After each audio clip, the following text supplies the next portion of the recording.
paman-paman Rasulullah SAW.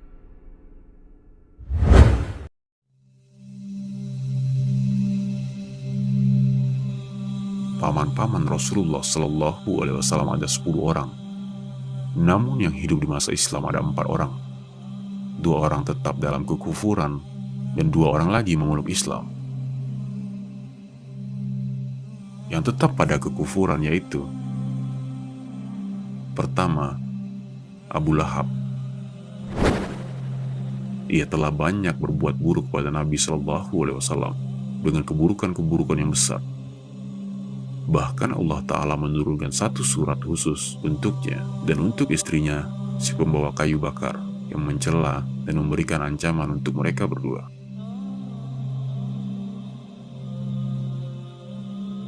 Kedua, Abu Thalib. Ia telah berbuat baik kepada Nabi SAW dengan kebaikan-kebaikan yang besar dan masyhur. Di antara hikmah Allah Azza wa Jalla menetapkan Abu Thalib dalam kekufuran ialah, andaikan ia tidak kafir, tidak terwujud pembelaannya terhadap Rasulullah SAW. Bahkan Abu Thalib akan diganggu sebagaimana gangguan yang dilancarkan kepada Rasulullah SAW. Namun dengan kedudukannya yang tinggi di sisi orang kafir Quraisy, Abu Thalib dalam agamanya yang musyrik ini menjadikan orang kafir Quraisy sangat mengagungkannya. Dan juga ini menyebabkan ia dapat memberikan pembelaan kepada Nabi SAW.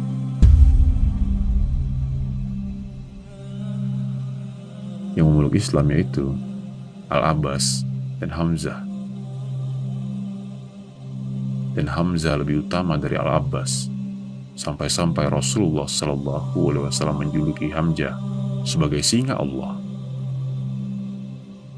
Hamzah terbunuh secara syahid dalam perang Uhud. Semoga Allah meridainya.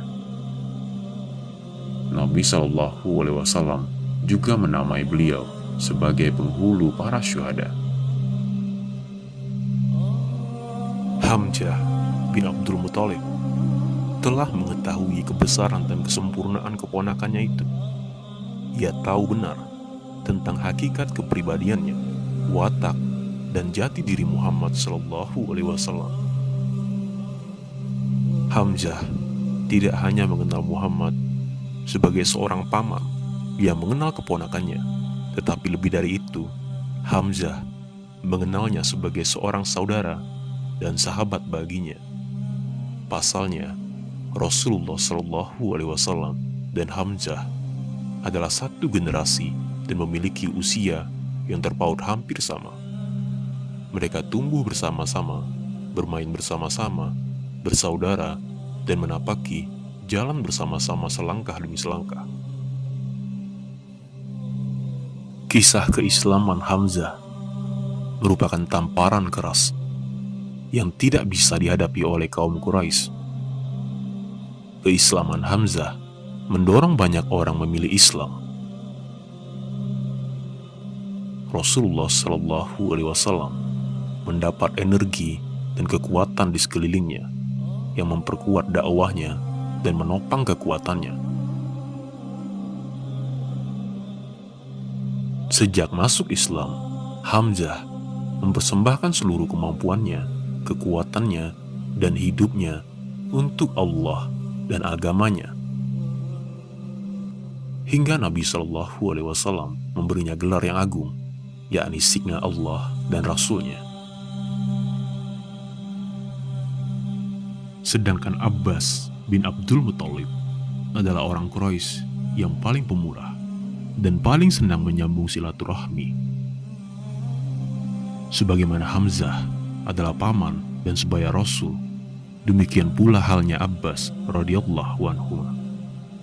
Rasulullah SAW begitu menghormati Abbas sejauh beliau mencintainya. Beliau memuji dan menyanjung watak Abbas dengan mengatakan, "Inilah orang tuaku yang masih tersisa." Abbas baru mengumumkan keislamannya setelah Fatu Makkah. Hal inilah yang menyebabkan para sejarawan mengelompokkannya ke dalam kelompok orang-orang yang masuk Islam belakangan. Namun beberapa riwayat sejarah lainnya memberitahukan bahwa Abbas termasuk muslimin awal, tetapi ia menyembunyikan keislamannya.